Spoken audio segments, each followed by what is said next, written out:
Terima kasih atas sambutan hangatnya di Penida Official. Saya siap menyajikan berita atau informasi terkini dan aktual untuk Anda.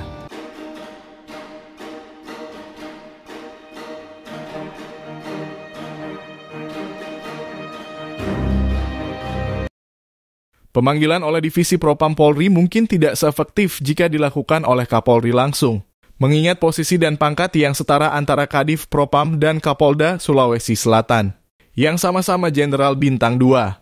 Sesuai dengan pendapat Bambang Rukminto dari ISESS, otoritas penuh untuk menegur Kapolda tersebut berada di tangan Kapolri Jenderal Listio Sigit Prabowo. Karena hierarki dalam kepolisian memainkan peran penting, teguran langsung dari Kapolri memiliki kekuatan lebih besar untuk menegakkan disiplin dan kepatuhan terhadap UU Pers, serta memastikan tidak ada upaya intimidasi terhadap wartawan. Tindakan yang lebih tegas dari Kapolri dapat memperkuat pesan bahwa intimidasi terhadap jurnalis adalah pelanggaran serius, serta menjaga kredibilitas Polri dalam penegakan hukum dan hak kebebasan pers. Bambang Rukminto menyoroti pentingnya tindakan tegas dari Kapolri dalam kasus ini. Jika Kapolri Jenderal Listio Sigit Prabowo tidak segera mengambil tindakan, khususnya setelah Kapolda Sulawesi Selatan Inspektur Jenderal Andi Rian Djajadi mengabaikan panggilan Kompolnas RI, dikhawatirkan akan berdampak buruk pada kepercayaan masyarakat terhadap institusi Polri. Dalam pandangan Bambang, jika penegak hukum mulai mengabaikan etik dan disiplin, maka ini dapat memicu reaksi negatif dari publik yang berujung pada penurunan kepercayaan terhadap sistem penegakan hukum secara keseluruhan. Kapolri perlu memastikan bahwa tindakan intimidasi terhadap wartawan serta ketidakpatuhan terhadap institusi pengawas seperti Kompolnas tidak dibiarkan. Teguran langsung dari Kapolri akan menunjukkan bahwa Polri tetap memprioritaskan profesionalisme dan tegaknya aturan tanpa terpengaruh oleh hubungan personal antar pejabat. Bila tidak, Polri bisa dianggap melindungi anggotanya yang melanggar dan itu bisa merusak kredibilitas lembaga di mata publik.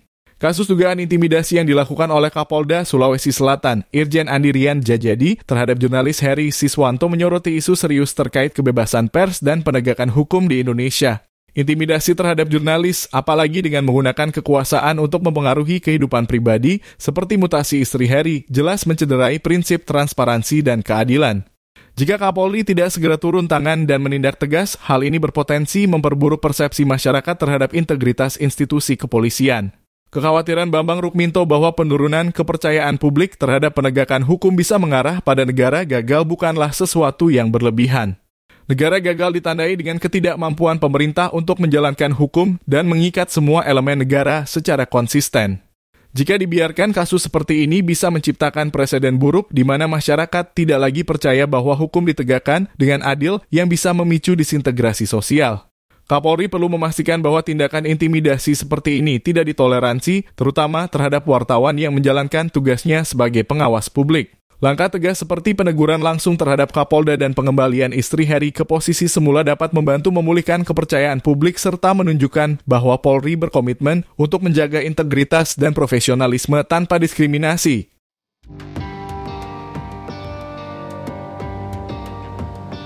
Sekian berita yang dapat kami sampaikan hari ini. Sampai jumpa pada waktu berikutnya dan berita selanjutnya. Jangan ragu untuk subscribe dan memberikan komentar. Salam dari Penida Official.